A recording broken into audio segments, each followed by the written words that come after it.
Viewers, আজকে চলে আসলাম এই যে থাই পেয়ারার খেতে। এই পেয়ারার পরিচর্যা সম্পর্কে আজকে কিছু আলোচনা করব। আপনারা দেখছেন, ক্যামেরাটা একটু কাছায় নিয়ে আসলে বেশি ভালো দেখা যাবে। এদিকে এই যে পেয়ারা, এই পেয়ারার পোকার হাত থেকে রোধ করার জন্য সমন্বিত বালাই দমন ব্যবস্থাপনার মাধ্যমে এটা কিন্তু পলিথিন দিয়ে বেঁধে রাখা আছে, যাতে কীটনাশকের কোনো প্রয়োগ না করা লাগে। দেখেন, এই যে ছোট একটা গাছ, এই থাই পেয়ারা, এই গাছটার বয়স হচ্ছে আজ থেকে 8 মাস আগে রোপণ করা, অর্থাৎ 8 মাসের গাছ। এই গাছে কি পরিমাণে ফল ধরে আছে! এই ফলে সাধারণত পচা রোগ, ছত্রাকের আক্রমণটা প্রথমে বেশি হয়ে থাকে। যখন ফুল আসে তখন প্রতি সপ্তাহে যদি একবার আমরা ছত্রাকনাশক স্প্রে করি, তাহলে সাধারণত এই ফুল ঝরা এবং ফুল পচে যাওয়ার হাত থেকে রেহাই পাওয়া যায়।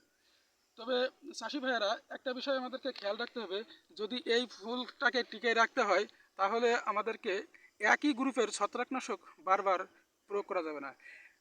অতএব আমাদের প্রতি সপ্তাহে একবার ম্যানকোজিব গ্রুপে যদি ছত্রাকনাশক স্প্রে করি, তাহলে সাধারণত এই ফুল পচা রোগ থেকে আমরা রেহাই পেতে পারি। এবং সাথে সাথে এর কাছে ফল ছিদ্রকারী পোকা আছে, এই পোকাটাকে দমন করার জন্য আমরা সবসময় কার্বনডেনজম গ্রুপের একটা ওষুধ স্প্রে করতে পারি। তাহলে আমরা এই ফল ছিদ্রকারী পোকার হাত থেকে রেহাই পাবো। আর না হলে সমন্বিত বালাই দমন ব্যবস্থাপনার মাধ্যমে এই যে মাছি পোকা এই এর উপর বসে যে ফলটা ছিদ্র করে, বা ভুমরা পোকা, এগুলো দিয়েই কিন্তু এই ফল নষ্ট করে দেয় এবং যা বড় একটা ক্ষতির কারণ হয়ে থাকে। তা আমরা সবাই যদি এই পলিথিন পেপারটা যদি বেঁধে রাখি, তাহলে সাধারণত এতে কোনো পোকা ও রোগ ও পোকার আক্রমণটাও হবে না। আর এর সাথে সাথে আর একটা পরিচর্যা আছে।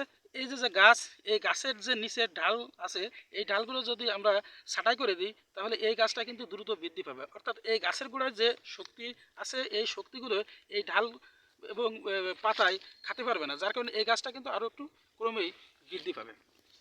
তবে যদি ভিডিওটা ভালো লাগে, তবে অবশ্যই আমাদের এই চ্যানেলটা সাবস্ক্রাইব করবেন, এবং যাতে এই চ্যানেলটা যদি ভিডিও ছাড়া হয় তাহলে সাথে সাথে আপনার নোটিফিকেশান যায়।